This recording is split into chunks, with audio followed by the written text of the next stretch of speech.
네, 반갑습니다. 4월 23일 금요일 마감 시황입니다. 자, 시장이 그래도 상승 마감을 했습니다. 오전에 조금 걱정을 많이 했었는데, 역시 주말장인 것 같아요. 마감 자체가 아침 시작과 좀 달랐죠. 그래서 하락 출발했다가 상승 마감.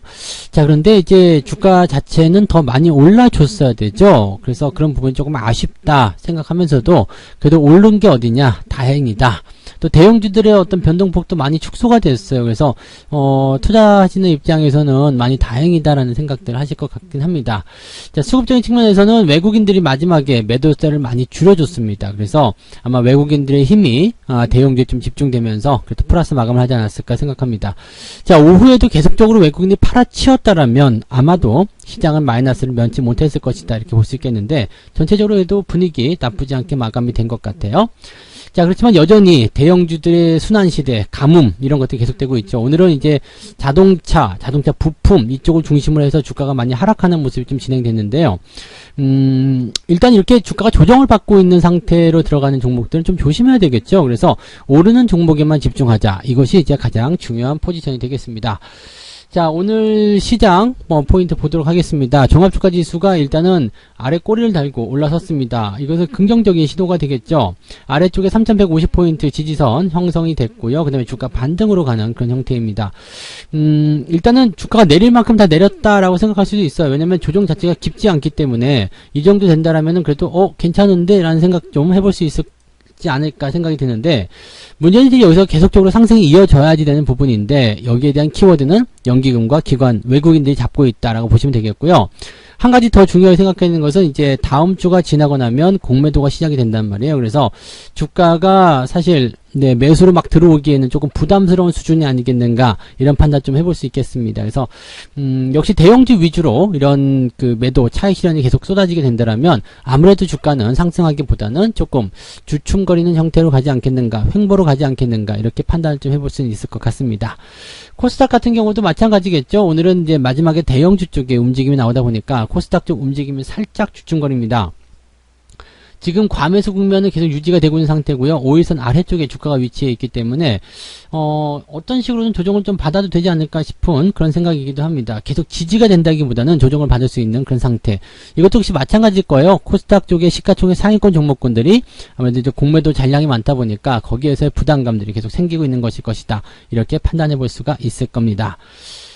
수급을 한번 살펴보도록 할까요? 네, 수급 보시면 외국인들이 이제 246억 순매도이긴 한데, 그래도 3시 반, 3시 정도 시점에서 이제 주가가, 좀 이제 매수자들 좀 확장하는 모습이 좀 진행이 됐죠. 금융투자가 매도를 많이 해주게 되면서 외국인들이 그 물량을 받아준 것으로 생각되고 있습니다. 연기금도 계속 팔았고요. 그 다음에 아래쪽에서부터 이제 12시 반, 1시 넘어서면서 계속 매수세가 확장이 되는 모습이 들어오고 있었습니다. 그래서 외국인들이 오늘 뭘 샀는지 좀 살펴볼 필요가 있을 것 같아요. 업종별 현황 들어가 보면 오늘 외국인들이 매수한 종목들 보시면 많지는 않습니다. 지금 외국인들이 그렇게 대단히 많이 산 게 아니기 때문에 현재 이제 매도는 굉장히 많이 했어요. 운송장비, 자동차 쪽이겠죠. 그 다음에 기관 쪽에서도 매도가 같이 쏟아지는 모습이었고요. 근데 매수 같은 경우들은 금융, 화학, 철강 이렇게 되어 있습니다. 그래서 전기전자 쪽은 지금 없어요. 전기전자 쪽은 매도였고요. 대형주 매도였고 이렇게 되어 있기 때문에 역시 중형주 쪽으로만 집중이 됐을 것이다 라는 판단을 해볼 수 있겠습니다. 그렇다면 지금 삼성전자나 하이닉스 이런 쪽에서 좋은 흐름들 기대하기 좀 어렵지 않겠느냐 판단할 수 있겠는데, 자, 삼성전자 한번 보죠. 삼성전자는 아래쪽 지금 8만원대 지지선을 이제 유지하고 있거든요. 오늘 저가가 81,600원이에요. 그냥 상당히 좀 무서운 위치까지 왔었는데, 자, 그렇다고 하더라도 지금 이동평선 자체가 데드크로스 전환됐기 때문에 추가적인 하락이 나타날 가능성도 굉장히 높습니다. 현재 시점에서는 반등이 나온다, 이렇게 속단하기 좀 어려울 것 같고요. 횡보 아니면 추가 하락, 이런 부분들로 우리가 좀 조심을 해야 되는 입장이 아니겠는가 판단해 볼 수 있겠습니다. 하이닉스 역시도 마찬가지예요. 지금 아래쪽 꼬리 달고 올라오긴 했습니다만 이미 데드크로스가 진행된 상황이기 때문에 이 매물대 넘어가기 상당히 어렵습니다. 그래서 반등도 제한적일 것이다 라는 생각도 같이 해봐야 될 것 같습니다. 시총 상위권 종목들 볼게요. 오늘 시총 상위권 종목들 보시면 삼성전자, 하이닉스, 그 다음에 중요한 거는 이제 LG화학이나 SDI도 조금 소폭 변화를 좀 겪긴 했습니다만, 가장 중요한 게 이제 현대차, 그 다음에 기아, 그리고 현대모비스 이런 부품주들이 굉장히 많이 빠졌습니다. 오늘 현대위아 같은 경우도 주가 하락세가 좀 커졌죠. 그래서 현대위아 같은 경우는 이미 100% 이상 수익이 나오긴 했습니다만 전량 차익 실현 문자를 또 보내드리기도 했었습니다. 그래서 이런 것들이 이제 조정이 나오는 시점들이거든요. 조정이 나오는 이런 패턴들이 만들어지게 되면 일단은 조금 피해놓고 그 다음에 다른 종목들로 접근하시는 전략이 좀 필요하다는 얘기죠. 즉 올라가는 종목을 매수하라라는 이야기는 거기서 나오는 거고요. 제로투세븐 같은 경우가 이제 계속 상승하고 있는 추세 이렇게 보시면 될 것 같죠. 뭐 고형 같은 종목들 상승 추세 계속 이어지고 있는 모습이고요. 자, 이런 종목들 위주로 여러분들이 패턴을 가져가시면 되는 거고요. 뭐 우리 월급 종목 중에서 이제 삼성 엔지니어링 같은 종목도 계속해서 우상향 패턴 가져가고 있죠. 이런 종목들은 안 빠지거든요. 그러면 이런 종목들 위주로 내가 포트폴리오 구성했다. 시장과 관계없이 지속적으로 수익이 발생할 수 있는 그런 구조가 만들어진다. 이렇게 받아들이시면 되는 겁니다. 그래서 이런 관점만 좀 잘 이용하시면 여러분들이 대응하시는데 조금 좀 수월하지 않겠는가라고 생각이 좀 들기도 합니다. 자, 코스닥 쪽도 한번 보면은요. 지금 시총 상위권 종목들이 다 하락하는 모습으로 보시면 될 것 같아요. 그래서 시총 상위권 종목군들 역시 공매도가 많은 종목들 위주의 변화를 겪는 모습이기 때문에 역시 시총 상위권 코스닥이든 코스피든 간에 일단은 비중을 좀 축소하는 것이 맞다. 이렇게 말씀을 드릴 수가 있겠죠. 자, 투자자별 매매 동향 보도록 하겠습니다. 투자자별 동향 보시면 이제 기관 쪽에서 보면은 현대모비스 가장 많이 팔았네요. 기아차, 현대차, 자동차가 많이 집중됐죠. 그 다음에 삼성전자, 하이닉스. 자, 일단은 시장에서 내려하는 1, 2, 3, 4등 막 이런 것들 다 갖다 판 거예요. 그래서 요 부분이 이제 주가 하락의 주요한 원인이 좀 됐고요. 특이사항은 이제 레버리지를 매수했고요. 그 다음에 화학 쪽 들어가 있습니다. 레버리지는 금융투자 쪽에서 매수가 당연히 들어갔을 겁니다. 그 다음에 인버스 매도를 쳤고요. 그러니까 금융투자는 주가를 상방으로 보고 있다. 이렇게 생각할 수는 있을 것 같습니다. 연기금 쪽 보시면 삼성바이오로직스 순매수 들어가 있는 상태고요. 현대건설, 건설주들은 계속 올라갈 겁니다. 그래서 지속적으로 일단 홀딩하시는 전략들이 필요할 것 같고요. 철강주, 포스코 같은 경우도 나쁘지 않죠. 지속적으로 상승하는 흐름이 진행되고 있다 보시면 되겠습니다. 그 다음에 삼성전자, 모비스, 현대차, 기아 뭐 이런 것들 다 팔고 있는데 연기금 역시도 이제 시총 상위권 종목 매도에 집중하고 있는 모습으로 확인이 된다. 이렇게 보시면 되겠죠.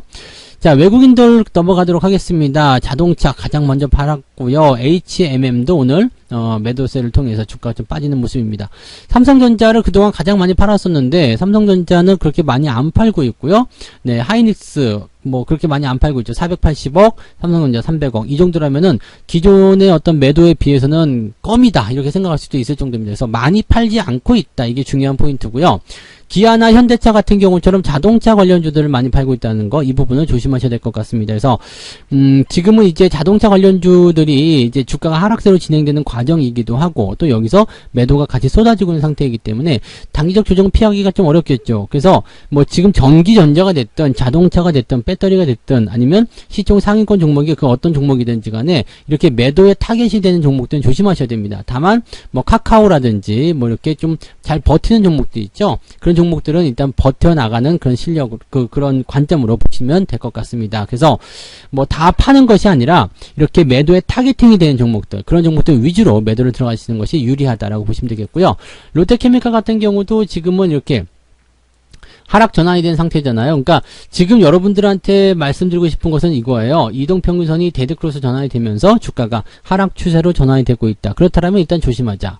이게 중요한 포인트일 것 같습니다. 그래서 이렇게 하락 추세로 진행되는 이런 포지션이 만들어지게 된다면 주가에 대한 관점은 일단 추가적인 조정이 나타날 수 있다. 반등은 약할 것이다. 이런 관점을 대응하셔야 되기 때문에 이렇게 데드크로스 나온 상황에 있는 종목들은 무턱대고 따라 들어가시면 안 되겠고요. 가지고 계신 물량도 조금씩 축소해 나가시는 전략이 필요할 수 있다. 이렇게 보시면 되겠죠.